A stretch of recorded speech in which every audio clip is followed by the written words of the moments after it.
Em meu livro anterior, Teófilo, escrevi a respeito de tudo que Jesus começou a fazer e ensinar. Esse é o primeiro versículo do capítulo 1 de Atos. Hoje a gente vai fazer uma visão geral a respeito do livro todo e vamos começar desde o começo.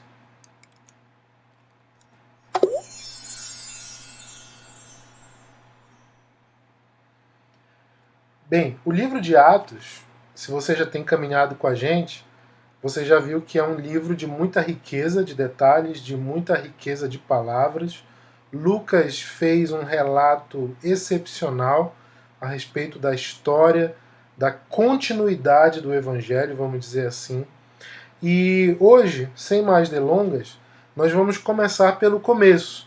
Eu quero te convidar para a gente fazer um sobrevoo, uma visão panorâmica geral do livro de Atos, conectando os fatos e entendendo com uma certa profundidade maior o que Lucas quis fazer quando escreveu esse livro.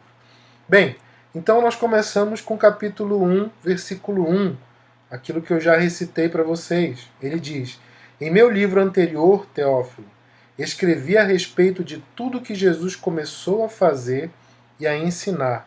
E ele continua: até o dia em que foi levado aos céus, depois de ter dado instruções por meio do Espírito Santo aos apóstolos que havia escolhido. Bem, eu quero destacar a palavra que Lucas usa no versículo 1, quando ele fala que ele descreveu lá no seu evangelho a respeito do que Jesus fez. Ele não diz assim: eu escrevi no outro livro, no primeiro livro, tudo o que Jesus fez. Não, olha o que ele fala. Escrevi a respeito de tudo que Jesus começou a fazer e ensinar. Então, entendam, e a gente precisa ter isso muito firme na nossa mente, de que Atos é um segundo volume de uma sequência de 2 livros. Então, Lucas e Atos estão conectados, são sequenciais. Os evangelhos, ou o evangelho de Lucas mais precisamente, e o livro de Atos são uma sequência. E esse versículozinho inicial já dá o tom para o restante do conteúdo que vem pela frente, é uma espécie de sinopse do livro. Por quê? Porque quando ele diz assim, lá no primeiro livro eu escrevi a respeito do que Jesus começou a fazer e a ensinar, ele dá a indicação de que ele está continuando agora, como quem diz assim, lá eu escrevi o que ele começou a fazer e a ensinar. E agora eu vou continuar escrevendo aquilo que ele continuou fazendo e continuou ensinando. E aí talvez eu e você podemos pensar assim, não, mas espera aí, Jesus morreu, ressuscitou, ok, mas ele subiu aos céus. Como assim relatar o que Jesus continuou fazendo? É isso que a gente vai ver com certos detalhes e a gente está começando agora. Olha, Atos é um livro que tradicionalmente é chamado de Atos dos Apóstolos. Não é um título oficial, esse título, Atos dos Apóstolos. O título oficial seria simplesmente Atos. Mas durante muito tempo e em muitos contextos, de uma maneira tradicional, ele é chamado de Atos dos Apóstolos. Só que os estudiosos mais precisos têm sugerido que nomes melhores seriam Atos do Espírito Santo, ou Atos de Jesus e do seu Espírito, Atos do Espírito Santo de Jesus e da Igreja. Por quê? Porque quando nós olhamos o contexto, nós vamos entendendo que Lucas tem a intenção de demonstrar que o que acontece no livro de Atos, ou o que se desencadeia a partir desses acontecimentos, é tudo proveniente de obra do Espírito Santo. E ele deixa isso claro desde o começo. No capítulo 1, de uma maneira geral, Lucas estabelece um gancho. O gancho que ele coloca é o mesmo que vai buscar o finalzinho do evangelho que ele escreveu. Então, ele vai falar sobre o reino de Deus. A gente pode perceber que lá no final, vamos dar uma lida no finalzinho do evangelho de Lucas. Lucas, capítulo 24, vamos ler a partir do versículo 36. Olha só, percebe o tom da escrita. Enquanto falavam sobre isso, o próprio Jesus apresentou-se entre eles e lhes disse: paz seja com vocês. Eles ficaram assustados e com medo, pensando que estavam vendo um espírito. Ele lhes disse: por que vocês estão perturbados e por que se levantam dúvidas no coração de vocês? Vejam as minhas mãos e os meus pés. Sou eu mesmo. Toquem-me e vejam. Um espírito não tem carne nem ossos, como vocês estão vendo que eu tenho. Tendo dito isso, mostrou-lhes as mãos e os pés. E por não crerem ainda, tão cheios estavam de alegria e de espanto, ele lhes perguntou: vocês têm aqui algo para comer? Deram-lhe um pedaço de peixe assado, e ele o comeu na presença deles. E disse-lhes: foi isso que eu lhes falei enquanto ainda estava com vocês. Era necessário que se cumprisse tudo o que a meu respeito está escrito na lei de Moisés, nos profetas e nos salmos.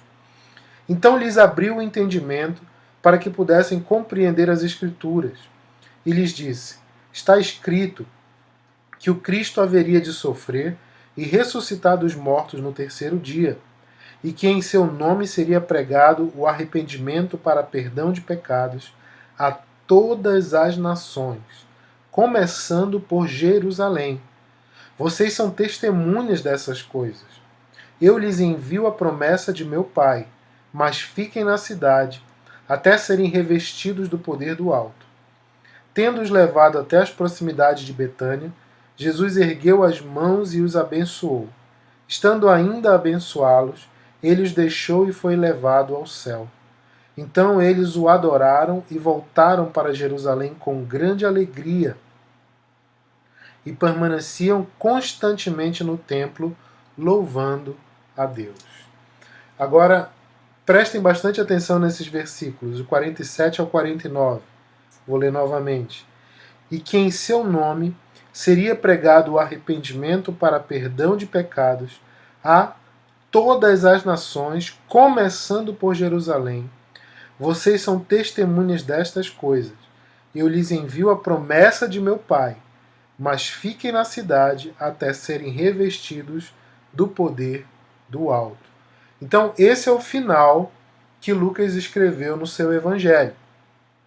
Ele vai fazer claramente um gancho a partir daí. Por quê? Porque quando nós lemos o primeiro capítulo de Atos, nós vamos ver que ele vai buscar esse finalzinho da história para dar um contexto e iniciar a história de Atos. Vou ler aqui Atos a partir do versículo 3. Depois de seu sofrimento, Jesus apresentou-se a eles e deu-lhes muitas provas indiscutíveis de que estava vivo. Olha só, a gente vê isso lá no finalzinho que a gente leu, no final de Lucas. Apareceu-lhes por um período de 40 dias, falando-lhes acerca do reino de Deus. Reino de Deus, para vocês perceberem algo, é um termo que Lucas usa muito. Para você ter uma ideia, de todos os evangelhos, de todos os livros da Bíblia, o Evangelho de Lucas e o livro de Atos são os dois livros em que mais aparece esse termo reino de Deus. Bem, então ele vai demonstrar claramente que Jesus esteve por 40 dias falando com os seus discípulos ensinando a respeito do reino de Deus. E ele continua no versículo 4. Certa ocasião, enquanto comia com eles, deu-lhes esta ordem: não saiam de Jerusalém, mas esperem pela promessa de meu Pai, da qual lhes falei.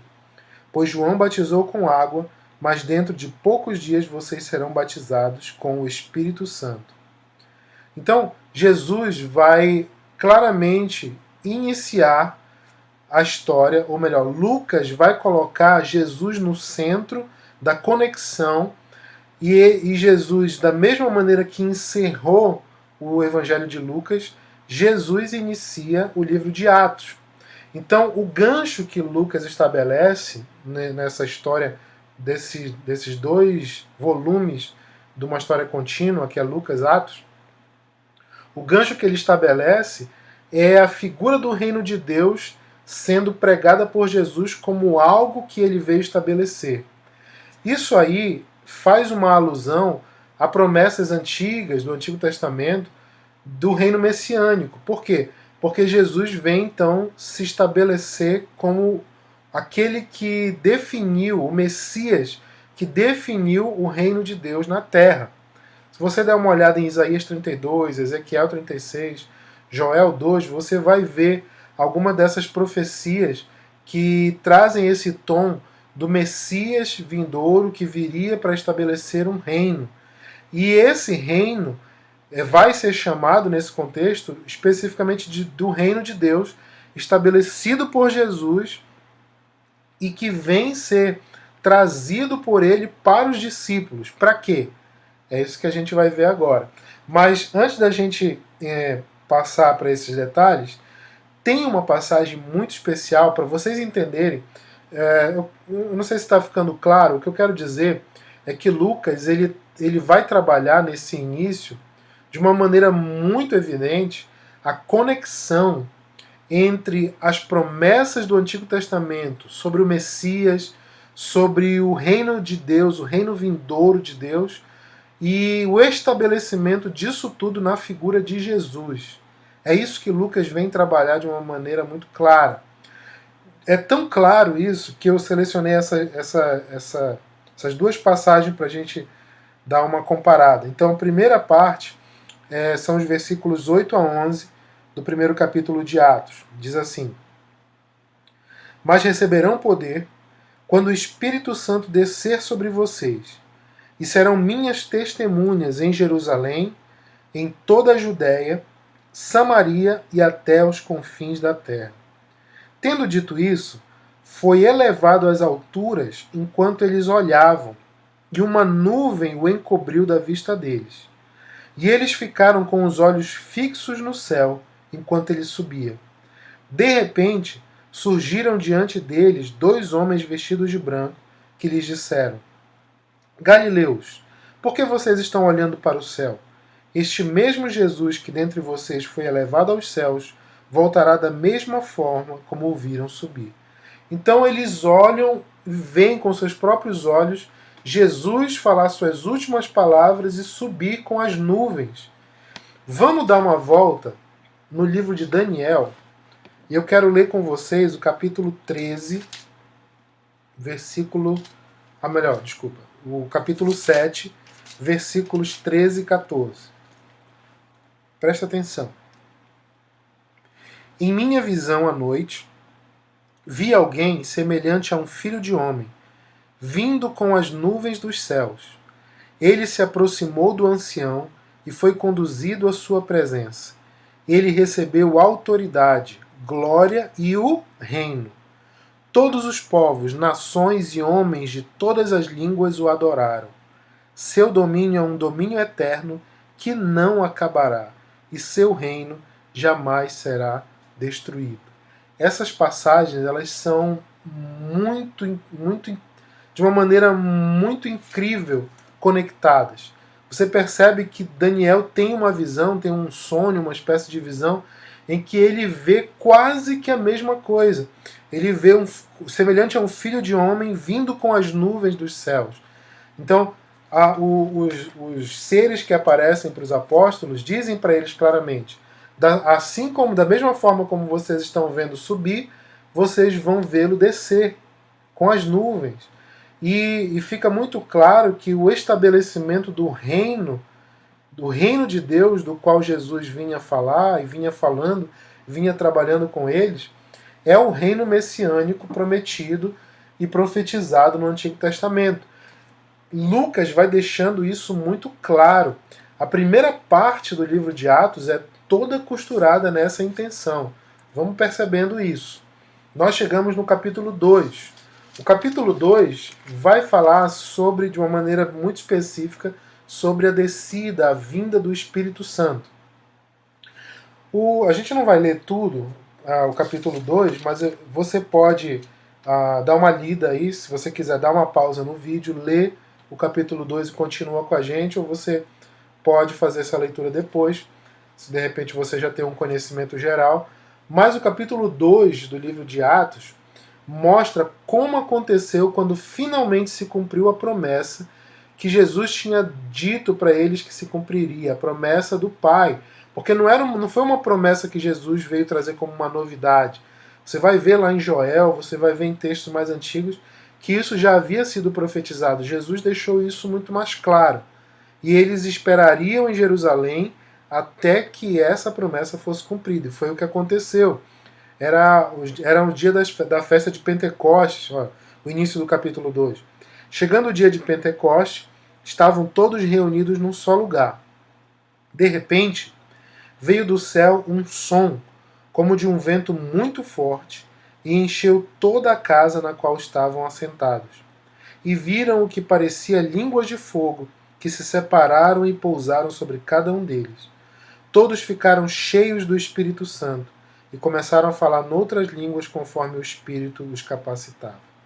A gente vê aí a figura aparecendo de uma maneira sobrenatural do vento e do fogo.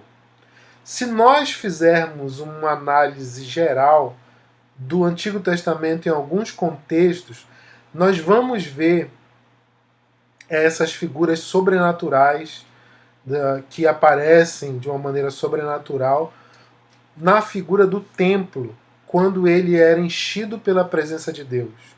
A gente tem a glória de Deus sempre manifesta com a questão do vento impetuoso, o som de muitas águas, o ruído de trovão e a figura do fogo, a sarça ardente, ou o próprio templo cheio de fumaça, cheio dessa alusão à chama, ao fogo. Isso tudo faz uma menção à glória de Deus. E eu quero que vocês fiquem agora, tentem perceber muito claramente como Lucas vai trabalhar não apenas o estabelecimento do reino de Deus a partir de então, e como se dá isso, mas Lucas vai trabalhar também de uma maneira quase que subliminar, mas que se algum estudioso cuidadoso com conhecimento judaico fosse perceber com carinho, com cuidado e honestidade, ele ia perceber que Lucas vem trazer minúcias e detalhes a respeito do templo.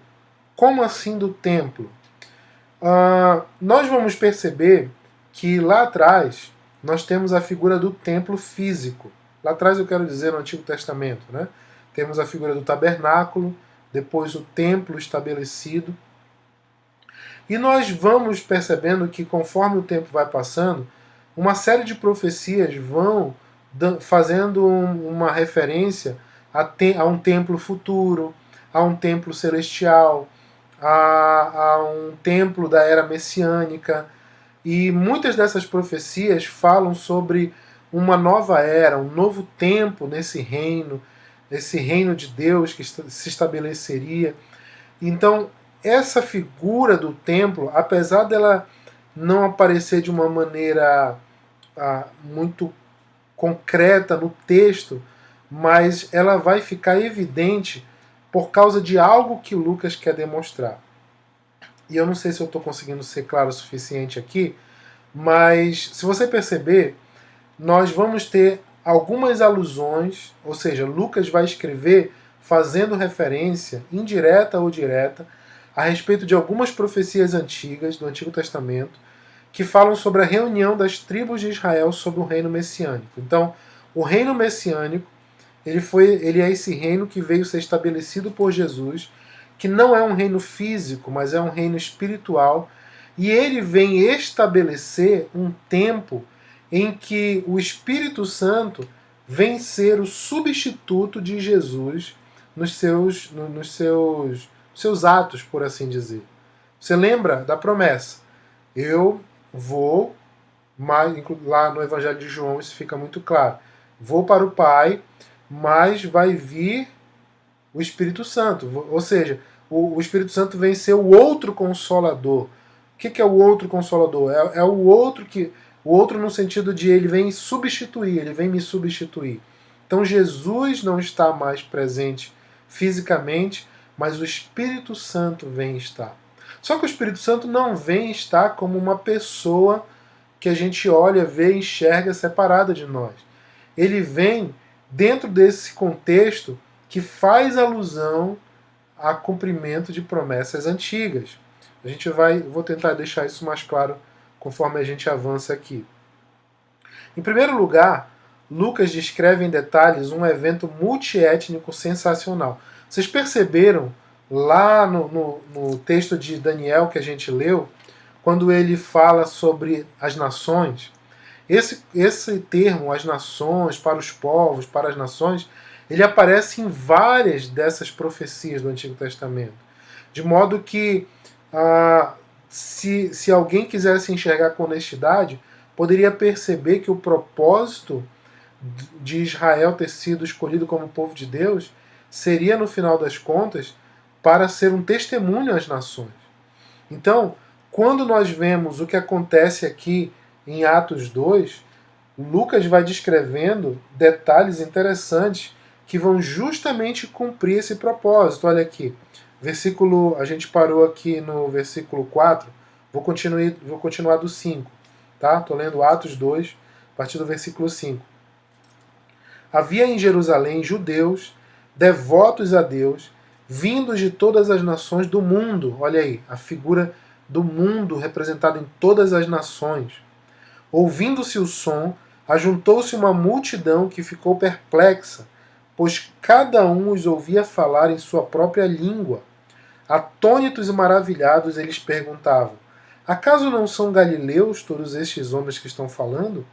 Então, como os ouvimos cada um de nós em nossa própria língua materna?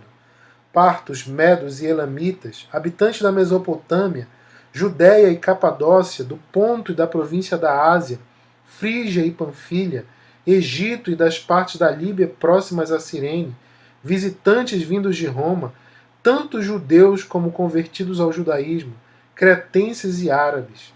Nós os ouvimos declarar as maravilhas de Deus em nossa própria língua.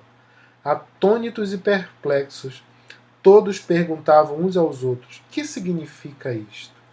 Então, Lucas descreve de uma maneira muito interessante esse evento que vai ser de caráter multiétnico e super sensacional, porque é como se fosse um modelo, um exemplo do cumprimento do objetivo de todas as profecias.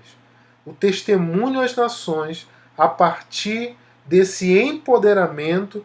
Então vai ficando claro que o cumprimento da promessa da descida do Espírito Santo é para que esse povo se torne testemunho para todas as nações. Aí você pode talvez perguntar, mas espera aí, mas o que isso tem a ver com o templo? E o que isso tem a ver com as promessas do Antigo Testamento? Porque se nós analisarmos de uma maneira mais criteriosa, as promessas do Antigo Testamento foram feitas ao povo de Israel. E aqui nós estamos falando dos cristãos, apesar de serem, na sua grande maioria, se não todos, judeus, mas não necessariamente o povo judaico, mas sim os crentes em Jesus. Então, essa profecia cabe aí? Essa pergunta seria muito interessante, porque é exatamente isso que Lucas vai tentar demonstrar. Lembra que eu falei para vocês marcarem o termo templo. Por quê? Porque ele vai fazer a seguinte perspectiva. Ele vai fazer uma sequência de menções tentando contrastar dois tipos de templo, por assim dizer. O antigo templo versus ou em contraste com o novo templo. Qual seria o antigo templo?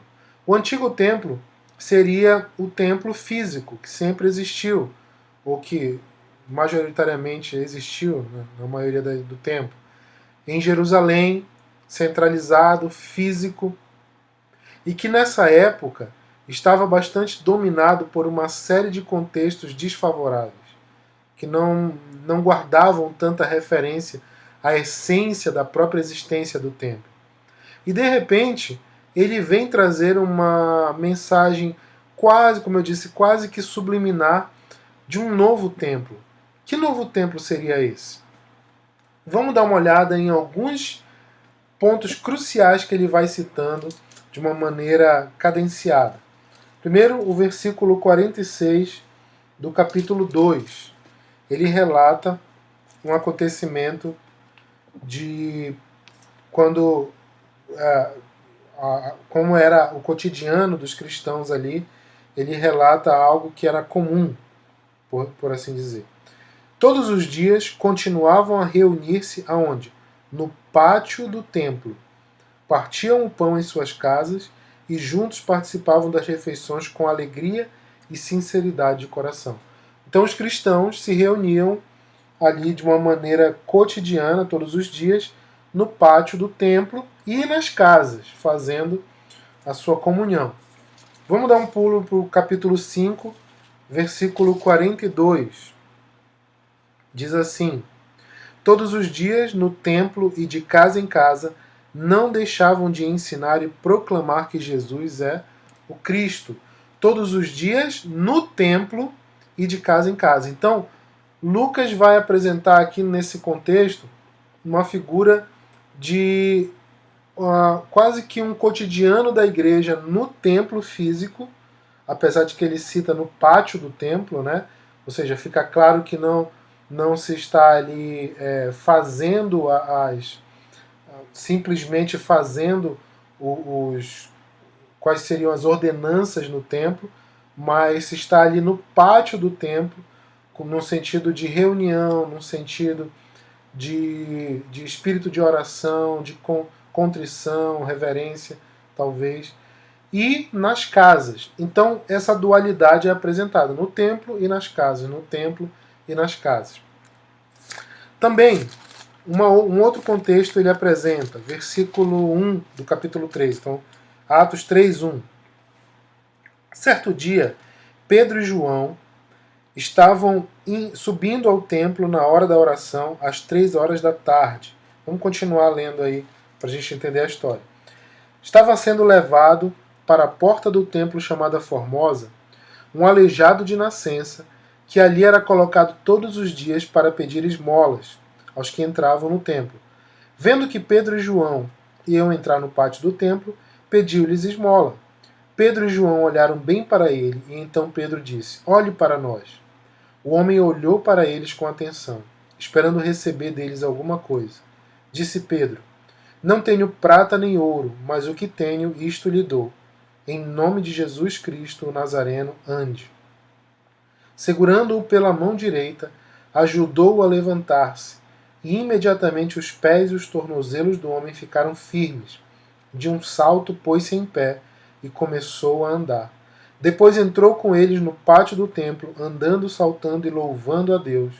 Quando todo o povo o viu andando e louvando a Deus, reconheceu que era ele o mesmo homem que costumava mendigar sentado à porta do templo chamada Formosa. Todos ficaram perplexos e muito admirados com o que lhe tinha acontecido. Na sequência, Pedro vai fazer uma pregação, ele vai pregar, e o resultado dessa pregação não vai ser tão favorável para ele assim, né? Ele vai irritar aquela liderança judaica, e o resultado vai ser que eles são levados diante do Sinédrio, né? E não vai ser uma situação assim tão agradável, por assim dizer, né? Mas a questão aí é o que Lucas apresenta sobre a figura do templo, o que acontece ali, especialmente Pedro curando na porta do templo, depois indo para dentro e tendo aquela chance de pregar, desagradando aquela liderança. Então a gente começa a perceber um choque que começa a acontecer de uma maneira cada vez mais clara. Mas vamos ainda dar uma olhada em mais um trecho, ainda no capítulo 4, a partir do versículo 32 até o 37. Diz assim: Da multidão dos que creram, uma era a mente e um o coração. Ninguém considerava unicamente sua coisa alguma que possuísse, mas compartilhavam tudo o que tinham. Com grande poder, os apóstolos continuavam a testemunhar da ressurreição do Senhor Jesus, e grandiosa graça estava sobre todos eles. Não havia pessoas necessitadas entre eles, pois os que possuíam terras ou casas as vendiam, traziam o dinheiro da venda e o colocavam aos pés dos apóstolos, que o distribuíam segundo a necessidade de cada um. José, um levita de Chipre, a quem os apóstolos deram o nome de Barnabé, que significa encorajador, vendeu um campo que possuía, trouxe o dinheiro e o colocou aos pés dos apóstolos. Então, essa descrição parece um pouco aleatória se a gente for analisar assim de uma maneira superficial, mas é uma descrição que Lucas coloca aqui de uma maneira provavelmente muito intencional, porque a figura que ele está trabalhando na sequência desses capítulos, capítulo 2, 3, 4 e 5 principalmente, é esse choque que começa a haver entre a figura do templo judaico estabelecido, que eu estou chamando de antigo templo, e o que eu estou chamando de novo templo, vem a ser o quê?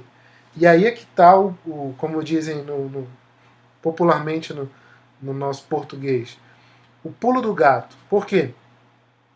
Porque se nós pararmos para perceber, o que começa a acontecer entre o povo de Deus é uma substituição do templo no sentido antigo. Vou deixar isso mais claro. Vamos voltar aqui um pouquinho. Nós falamos sobre a figura do que aconteceu em Pentecostes, em Atos 2.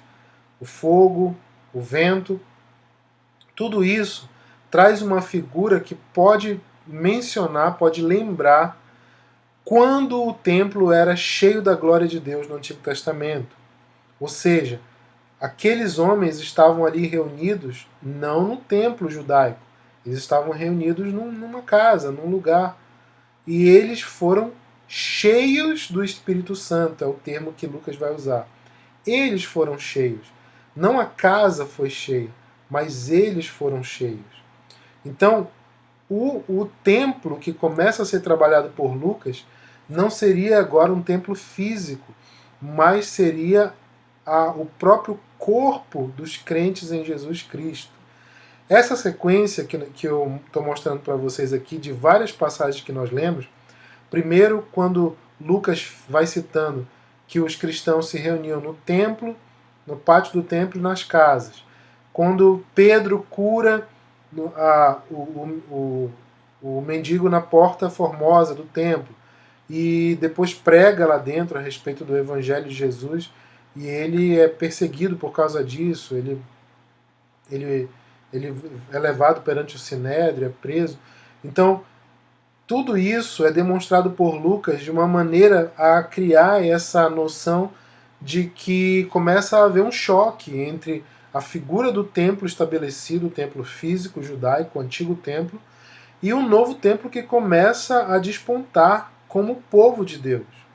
Agora, é muito interessante perceber, como eu disse, parece que essa passagem aí de que eles tinham o costume de vender os seus bens e repartirem entre eles para que ninguém passasse necessidade, parece que isso seria uma informação assim, um adendo, uma informação aleatória no meio dessa sequência, mas é muito interessante perceber que lá em Deuteronômio, por exemplo, vamos dar uma olhada lá em Deuteronômio, essas passagens aí que eu separei para vocês darem uma olhada, capítulo 14 e depois capítulo 15, mas primeiro vamos ver capítulo 14, 28 e 29. Olha o que diz lá atrás, em Deuteronômio 14, 28 a 29.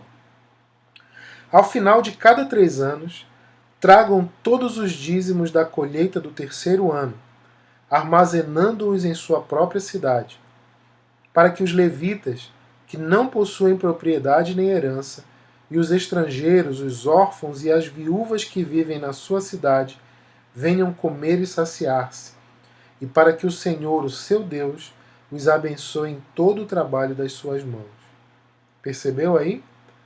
Para que os levitas, que não possuem propriedade nem herança, e os estrangeiros, os órfãos e as viúvas que vivem na sua cidade, venham comer e saciar-se. Agora vamos dar uma olhada no capítulo 15, próximo capítulo, versículos 7 a 11. Se houver algum israelita pobre em qualquer das cidades da terra que o Senhor, o seu Deus, lhe está dando, não endureçam o coração, nem fechem a mão para com seu irmão pobre. Ao contrário, tenham a mão aberta e emprestem-lhe liberalmente o que ele precisar. Cuidado, que nenhum de vocês alimente este pensamento ímpio, O 7º ano, o ano do cancelamento das dívidas, está se aproximando e não quero ajudar o meu irmão pobre. Ele poderá apelar para o Senhor contra você e você será culpado desse pecado. Dê-lhe generosamente e sem relutância no coração, pois por isso o Senhor, o seu Deus, o abençoará em todo o seu trabalho e em tudo que você fizer. Sempre haverá pobres na terra. Portanto, eu lhe ordeno que abra o coração para o seu irmão israelita, tanto para o pobre como para o necessitado de sua terra. Não sei se vocês conseguem perceber, é claro que só essas duas passagens isoladas não dá para ter toda a informação, mas a essência do templo e a essência do povo de Deus, no sentido do cuidado com a pessoa humana, sempre foi essa, da generosidade, do cuidado, da provisão aos que são mais necessitados. Ou seja, quando nós vemos lá em Atos a igreja primitiva em Jerusalém vendendo seus bens e repartindo, eles estão fazendo aquilo que o templo deixou de fazer, aquilo que o próprio povo de Israel deixou de fazer. Então Lucas não está colocando um fato aleatório aqui. Lucas está trabalhando a confirmação dos cristãos como povo de Deus e do corpo de crentes como o templo em que agora habita o Espírito do Senhor. Não é sensacional isso, você perceber isso? Isso começa a ser um objeto de reflexo para nós. Você que é cristão, você que é a igreja de Deus, qual tem sido a essência? Você é templo do Espírito Santo. Qual tem sido a essência desse templo? Será que nós devemos, assim como eles faziam ali, vender nossos bens e repartir? Não necessariamente. Isso não é algo, como eu disse já mais para trás. O que a gente vê acontecer, ou descrito ali no livro de Atos, não é para que nós imitemos de modo literal. Os tempos são outros e as coisas acontecem a cada tempo, ao seu modo, mas nós precisamos aprender princípios, não a literalidade de tudo. Algumas coisas devem ser literais, mas nós precisamos compreender a essência de todas as coisas. E a essência daquilo que estava acontecendo ali estava confirmando os seguidores de Jesus como um novo templo, como agência do Senhor nessa terra, a igreja, por assim dizer. Então, quando nós chegamos no capítulo 6 até o 8, a gente vê esse conflito, Antigo Templo e Novo Templo, se acirrar cada vez mais. E ao ponto de que chega a perseguição. Se nós formos analisar aquilo que Lucas começou a dizer, dizendo que se reuniam os cristãos no pátio do templo, os historiadores mostram que isso parou de acontecer mais ou menos nesse período aí dos capítulos 6 ao 8. Porque a parte dos judeus começou a ver cada vez com maus olhos, cada vez mais com maus olhos, a figura dos cristãos. E ficou diante do povo cada vez mais evidente que os cristãos seriam aqueles que trariam de Deus a sua bondade, a sua generosidade, as suas características de uma maneira muito mais latente, muito mais sincera e real. Então, quando começa a haver esse choque, os cristãos começam a parar de frequentar os templos judaicos. Mas isso não fere, não cria problemas necessariamente para a maioria dos cristãos, porque justamente essa ideia que Lucas vem trazer aqui é uma ideia que começa a ser fortalecida, de que o templo não é mais essencialmente aquele templo físico, mas sim o próprio corpo de Cristo, os crentes reunidos onde quer que estivessem, já que vieram ser habitados pelo Espírito Santo, pelo fogo da glória de Deus. Essa perseguição que começa a acontecer, então, vamos dizer assim, dos representantes desse antigo templo, né, a classe sacerdotal judaica, a liderança judaica, leva ao primeiro mártir, que é Estevão. Quando nós temos a morte de Estevão, nós temos um momento emblemático, um divisor de águas. Por quê? Porque a morte de Estevão vem colocar uma tampa no caixão, uma pedra, uma pá de cal, uma separação definitiva entre judeus e cristãos. E a partir daí, do primeiro mártir, da morte de Estevão, as coisas começam a mudar um pouco. Lembra que Jesus havia orientado eles para que eles permanecessem em Jerusalém até que descesse do alto poder do Espírito Santo, e aí então eles seriam testemunhas, e aí a figura que Jesus usou foi exponencial, né? Lucas cita essa de uma maneira como característica, né? Exponencial. Em Jerusalém, em toda a Judéia, em Samaria, até os confins da terra. Então, de uma maneira, vamos dizer assim, humanamente falando, eles cumpriram, eles obedeceram a essa indicação. Fiquem em Jerusalém, não saiam, não comecem nada, até que vocês sejam revestidos do poder que vem do alto. Só que veio o poder do alto em Atos 2. E eles continuaram em Jerusalém. Mas a morte de Estevão e o início de uma perseguição mais forte aos cristãos provoca aquilo que foi chamado como dispersão. Então, a partir do capítulo 8, mais ou menos até o capítulo 12, a gente vai ver as consequências disso. Esse é uma espécie de uma situação paradoxal, né? A tragédia de Estevão e a perseguição fazem com que cristãos se dispersem ao redor de Jerusalém, só que essa dispersão, aparentemente uma coisa ruim, né, uma perseguição, gente sendo morta por causa disso e tal, mas é esse movimento que inicia o grande mover internacional de evangelização. Bora dar uma olhada lá em Atos 8, capítulo 1. Isso é sensacional perceber. Isso pode servir de lição para nós em muitos contextos da nossa vida. Né? A gente às vezes não busca compreender o propósito do que acontece conosco. Mas olha aqui, ó, capítulo 8, versículo 1. E Saulo estava ali consentindo na morte de Estevão. Então, no evento lá da martirização de Estevão. E continua. Naquela ocasião, desencadeou-se grande perseguição contra a igreja em Jerusalém. Todos, exceto os apóstolos, foram dispersos pelas regiões da Judéia e de Samaria. Então, a partir daí, nós temos uma sequência de vários acontecimentos que mostram como isso foi sendo levado para outros locais além de Jerusalém. Foi a partir da ideia deles mesmo, da igreja? Não. Mas foi um ato do Espírito Santo conduzindo as coisas.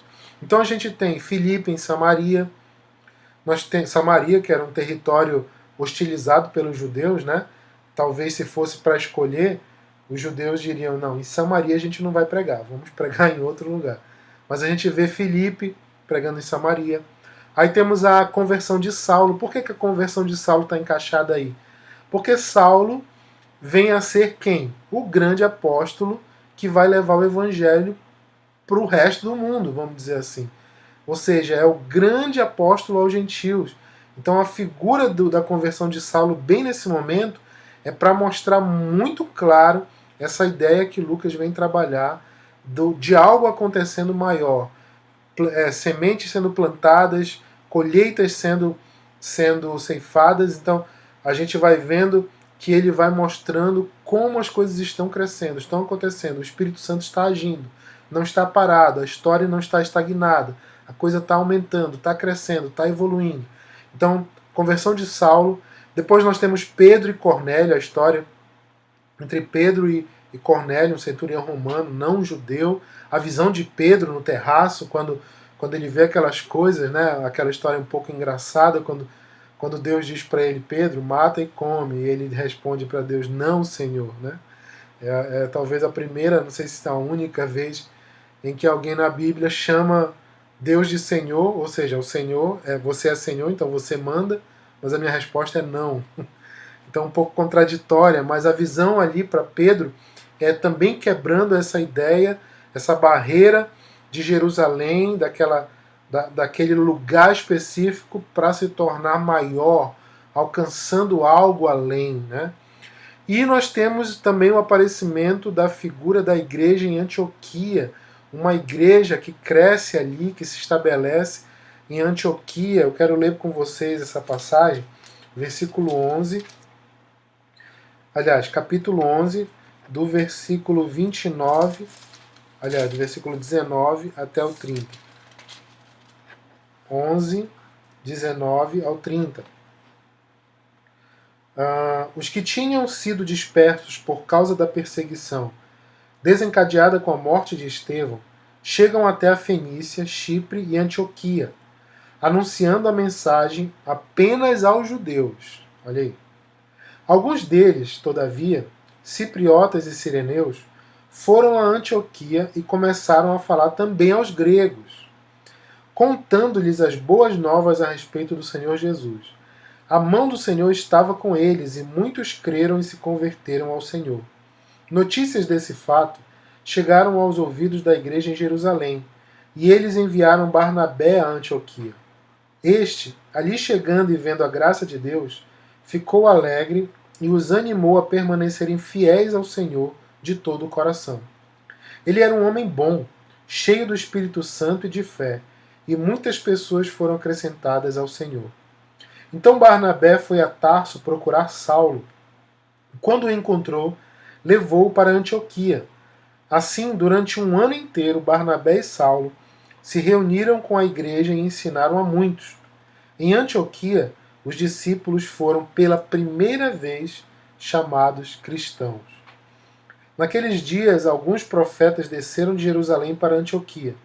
Um deles, Ágabo, levantou-se e, pelo Espírito, predisse que uma grande fome sobreviria a todo o mundo romano, o que aconteceu durante o reinado de Cláudio. Os discípulos, cada um segundo as suas possibilidades, decidiram providenciar ajuda para os irmãos que viviam na Judéia, e o fizeram, enviando suas ofertas aos presbíteros pelas mãos de Barnabé e Saulo. A igreja em Antioquia se estabelece e ela se torna a figura. Lucas coloca esses detalhes e mostra muito claro para nós a figura da primeira grande igreja multiétnica da história. Gregos e judeus juntos ali e outros mais. Pessoas que juntos se tornam um povo diante de Cristo, pelo poder do Evangelho e na submissão do Espírito Santo. Não é à toa, isso aí talvez seja um grande indicativo da parte de Deus, que foi justamente nesse contexto que os crentes em Jesus são pela primeira vez ali chamados de cristãos. Cristão, alguns discutem se seria um termo pejorativo, né, daqueles que queriam zombar. Cristão seria como ele quer ser um imitador de Cristo, como se fosse uma zombaria. Olha aí esse que quer ser um boneco imitando Jesus e tal. Mas também pode ter o significado de um seguidor, alguém que traz a representação, alguém que faz igual, um imitador. De qualquer maneira, seja tendo nascido como uma zombaria ou não, os crentes gostaram disso, porque de fato era exatamente o que a gente quer ser, né? Sermos iguais a Jesus, sermos imitadores dele. Então ali em Antioquia nasce a primeira comunidade multiétnica, chamada de cristã e missionária, porque são os primeiros, a primeira igreja a enviar missionários transculturais quando eles vão enviar Paulo e Barnabé. Então a gente vai perceber que é muito peculiar, é muito objetiva a narrativa, apesar de que Lucas faz uma sequência de muitos fatos, mas ele coloca objetivamente para que a gente não se perca, e ele não dá ponto sem nó, como a gente diz, né? Por quê? Ele está querendo demonstrar o caráter e a realidade espiritual da Igreja de Jesus Cristo. Quando a gente chega nessa altura do campeonato, nesses capítulos de Atos, a gente já vê a total independência da Igreja com relação ao judaísmo da época. Se torna um obstáculo já vencido, apesar das perseguições, mas uma questão já em que a Igreja se estabelece como conscientemente uma agência de Deus na Terra, já até enviando os missionários para outras partes do mundo. Bem, nós vamos fazer aqui uma pequena pausa na nossa visão geral e na próxima aula nós continuamos terminando o livro de Atos. Fica com a gente, não perde nada. A gente se vê.